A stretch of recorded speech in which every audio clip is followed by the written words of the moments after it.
Okay, guys, I have been in a bit of a mess. A couple of things. First of all, I found that I had to tune down the social media activities a bit, which I enjoyed, but it was taking up so much time, and just harmless chit-chat, chitty chat about things that really weren't important enough to me at the very moment right now. So it turns out I need to communicate with people. I love the exchange, but I also need to focus a bit on my own channel for now, and what I'm going to say, when I'm going to say it, and how, and whatever is important for me to speak about, really. Otherwise, there's no point. So that's one thing, and it took me a couple of days to figure that out, that I really needed to, shove away some of the YouTube subscriptions that I was following, and push away some of the Facebook activity and all that, in order to, to have more time and to come into my own vibration again, to come into my own personal space, and because I was really dealing with a lot of old anger about enforced silence, and I think that's the clue of the of this video for me, and the reason why I am talking about this now is I had a headache for a couple of days. It was rather mild. It wasn't really bad, but it's been a bit of a mess, really, because once it's there, it starts right here and it goes, it's like this band in my body that goes all the way down to my guts. And I found late last night or early in the morning, I'd slept really well, but I woke up with a headache again. I took another aspirin. I don't really take strong painkillers, but I will take aspirin because that has always worked rather well for me. I found that actually I could sort of see what the emotion behind the headache was, and I thought that was interesting to share with you. Actually, maybe the most interesting thing I have to share at the moment, because physically I look a lot like my father's family. I am quite obviously, bone structure wise, color of the hair, color of eyes and all that, body type, I am really my father's daughter. And it looks like this band that I have of, although the sensitive and rather a bit dysfunctional right eye that I have is also his. It's a sensitive point in my body. It's where the frustration comes out, kind of. And but the rest of it, the rest of this band that goes through here, you can almost point out exactly where the points are, and every time you press one of those points it hurts. It still hurts now. There's, in there as well, there's all sorts of meridian stuff going on there. Inside that band, it's like there's emotional information about my mother's side of the family, and her father and his mother, going back all that way, because those are the people I know, and I've shown you the photographs of them. And there is one common element in all those people, and myself included, and it is a self-righteous anger at the world for being the world hurting us, the world not seeing us for who we are, and we try so hard, and we're always thinking of the best for everybody, we're always trying to help, etc., etc., and nobody really wants us, nobody listens to us, and all that. I've heard that kind of tale my whole life, and of course I have believed it also. And I still believe it. I mean, I still sort of believe, but it is because I identify physically in my cells, okay? I believe I belong with that. side of things. And I think now that, seeing as both my mother and her father had been hit by the Second World War, that was rather a different story. And my great-grandmother, whom I've never met, of course, because she was long gone before the war, I think. I just know a photograph, I just know what her face looked like, and there's been all sorts of things going on. I am connected to those people. We are connected. I'm connected by the very fibers of my person to those people, but their story isn't really mine. So it's really hard to distinguish, right? To have a sense of where they end and I begin, and to also... what I did was really just tonight was just a completion exercise where I just sat with it and listened to it and let it talk. And that helped because I went back to bed, fell asleep again, and when I woke up the headache was gone. By now I'm rather tired again because I was still upset about it all, and because I resent the resentment.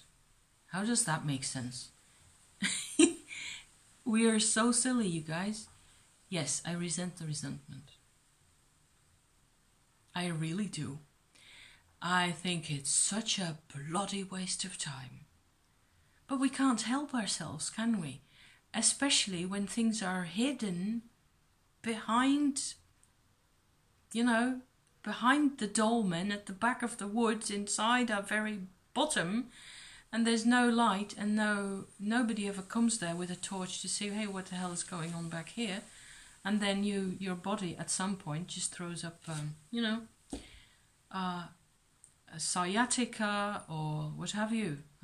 Some of that happens to me. It's just the sciatic nerve, which is in the buttock and in the leg, takes up some of that load as well sometimes. And yesterday evening, I was working in the kitchen again in the restaurant, and I had both a headache and the sciatica. So I couldn't walk and I couldn't see out of my eyes, and my eyes were watering and all that. It's not like I'm dying of pain, but it's very impractical, and it just makes me want to go home and lie in my bed and take a couple of pills and be left alone by everybody. Because there is this sense of violation, right? There's this sense of I am not in my own space at that time. I'm with other people. I have to do certain things. I have to make sure certain things happen. I have to be responsible for a part of the work. And I have to interact with people. And that's all fine. I mean, I like them. It's okay. But it was quite tough. And communicating is a necessity. We need to communicate. But we also need to be apart again, and that's something that I think is a big difference between us nowadays, us pagan witches and other woo-woo type characters who've been meditating and working our way forward in all sorts of things. We have become way more attuned to our own vibration. We know our own vibration best. And we're adjusted to being aware, also consciously aware, mentally, intellectually aware of our own vibration even. And things that jive with that vibration can be crystals or tarot cards or similar type. Nature is always good. Animals tend to be, most of the times, they're okay. And so on and so forth. Which is a big contrast, that's my last point now, to the people who are into still, or maybe all their lives have been into a really classical Christian belief system, and that is part of their lives, and they're very devoted to that. To them, they have just never been with themselves for so long. And I think that creates a whole different set of parameters for a person's life when you're either like that or you're like this, and you cannot really be both often. So maybe that's why I personally always have a bit of a hard time with really understanding a person choosing a goddess or a god to work with in a pagan practice. I get the charm of that, and I get that it can be a great help in your life, but I wouldn't have a religion for any money, because I don't do priests. Okay, I don't do somebody else in whatever form, physical or non-physical, material or non-material, telling me what to think. I am responsible for myself, in which I am really quite a Calvinistic Dutch woman, which I find hysterical, but that's the way we were brought up, all of us, to think to some extent in this country. Most of us are trying to run away from this as fast as they can. Having a faith in the sense where it is ritualized, where other people can confirm what you're doing is right, the book confirms it, or it is validated. Whatever it is you're saying and thinking has to be validated by some external means. That's not my cup of tea. Never has been, and I've never really understood how anybody can live like that. But I don't have to live like that, and they don't have to live like me. And the more I think about these things, the more I can see that these are really two separate modes of existence. And you cannot ask really the Christian believer to go along with what you do, to understand even the smallest fragment of what it is that you do, because it is completely counternatural to them. They, if that's a word, I don't know. To them, bowing to authority, that's it. All the rest of it is just colors and lights. We went this summer on our holiday. Maybe it's a nice image to close this lecture for today. We went to France, to Brittany, and before we went to Brittany, we passed by Paris like that, and then to Chartres, where there's a big 13th century cathedral. And one really special thing about that is that every Friday they take away all the little wooden chairs that are in the middle of the cathedral for the services. They should put them to one side, so the whole place is full of chairs all over. And in the middle, on the floor of the cathedral, is a really old labyrinth. I will post a Wikipedia or some sort of link down below for you to look at. It's really beautiful, it's a very special place, and it smells like incense and tralala. But what's now the interesting bit about this is that people come there all over, New Age typey people are in trouble, people are worried or have something, some problem that they want to look at really in a profound way, and they walk the labyrinth, preferably on bare feet. And they traced the labyrinth. I did it. I went in, and one very special aspect of the episode for me was that I was not impatient, not one bit. Where every time there were people who were, really slow poking their way along because, of course, they had stuff to do and internally and so on, and I was just trotting along behind contentedly, and I took all the time in the world, and that's really atypical for me. I don't normally do patient things very well. I tend to be like, okay, let's go on, let's get it going, but not this time. So other than that, I found it really a completely peaceful experience and lovely to do, and I was really happy. But afterwards also, there was a lot also energetically, as I call this stuff, going on, and it was a healing process that took place not only for me but for everybody who was there.